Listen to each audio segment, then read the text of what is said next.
Hello, welcome to FountainFX on Monday the 12th of January 2015. Welcome back to the new year. We're now going to carry on as normal in terms of producing blogs.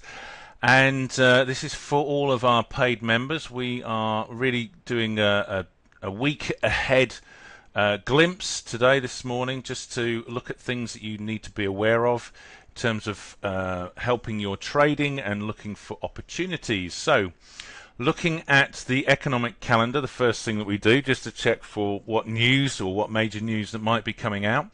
And if you are one of the guys that trades the Chinese currency, then therefore you've got to look for the trade balance figures coming out tomorrow. Now, when it comes out, we don't know. It says tentative, so like everything with the Chinese, they're a bit cloaked and daggered and don't really share it too openly. So they might share us with the trade balance at some point tomorrow.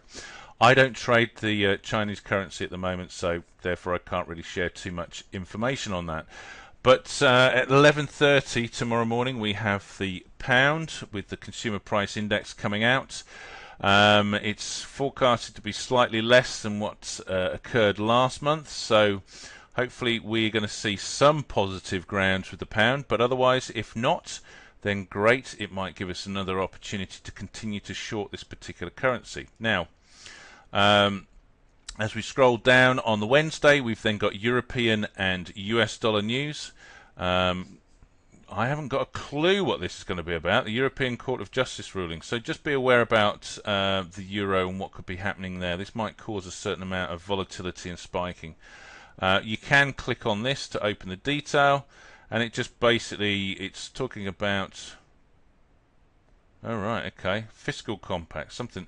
You don't have to know all of this stuff. Just be aware of this these news items that are coming out that may impact on your trading. The other thing to note, there's actually been a very interesting piece of news that's come out. Trading 24. Anyone that does trade with Trading 24, unfortunately, that broker has ceased to exist and has just disappeared off the face of the planet. So. It is important to look for brokers that are well regulated and that you have a good relationship with, that you can actually get your money out of it as well as put your money into it. US dollar core retail sales, etc., that's coming out, that's pretty easy to observe. See, the thing that's interesting is that US dollar seems to be gaining from strength to strength, but core retail sales is forecasted to be lower. It may be a case that they wanted to put out lower forecasts so that when the actual comes in and it's higher, it has a bigger impact on the value of the currency. You never know. Thursday, Australian dollar employment change. Take a look at that, and also unemployment claims yet again in the USA. And then also you got the manufacturing index coming out. So they're the key things to look out for. And then Friday, some more US dollar information. So expect the US dollar to be fluctuating quite well this week. You may want to, because of this, choose an exotic pair like the pound yen to trade. The pound yen is currently falling. It may give you a great opportunity to get a quick win under your belt in selling the pound against the yen. That's if it does decide to continue in that direction.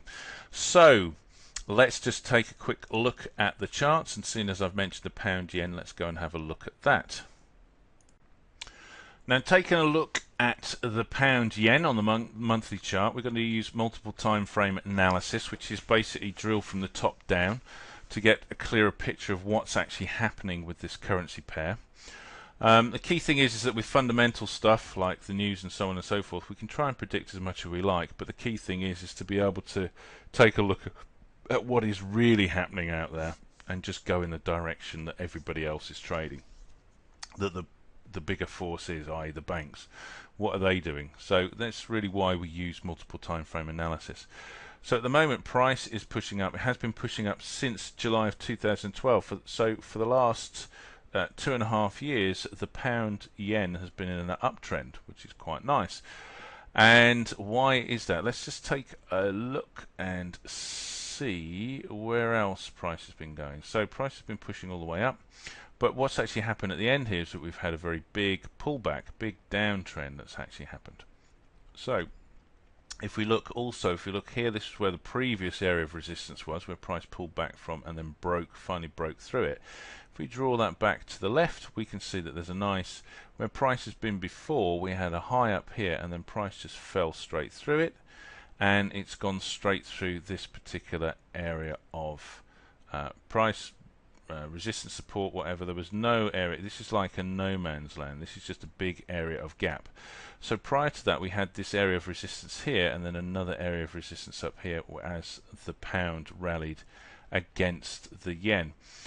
So there was an opportunity here once price broke through here to then go long, because there's nothing anymore in the way of stopping the price from going up. And if you look also, the speed with which price came down here, back down to this low, and then it's rallied from there, it shows there was some significant strength in the pound against the yen in comparison to its previous weakness. So it just shows that there is actually a reversal in that movement and that momentum. There does seem to be a certain amount of strength in the pound against the yen at the moment. But what's actually happening here?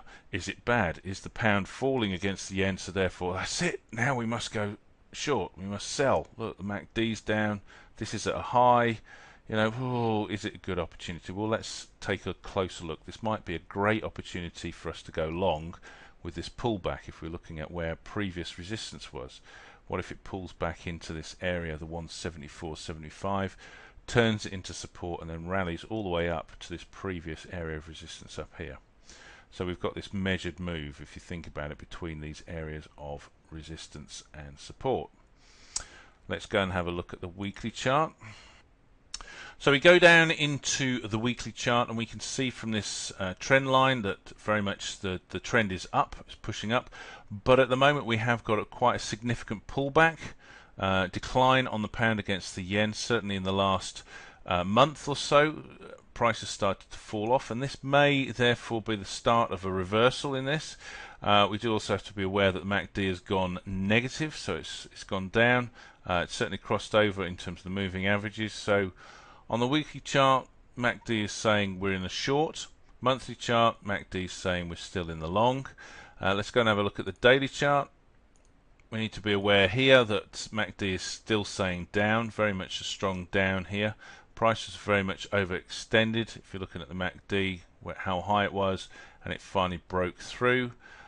We were looking, there was a clear divergence. Price was pushing up, and the MACD was pushing down, so it was showing that there was divergence, potential reversal, and eventually that's exactly what happened. We created a high and then we got a lower high. There's no real continuation of that, and that fell. Now if we're looking at the daily chart, we should be shorting here, but there's a couple of things we need to be aware of. This trend line is from the weekly chart, so it's a bigger picture trend line, so this trend line really does need to be broken before it gives us confirmation of price wanting to fall, if we're trading swing trade or position trading.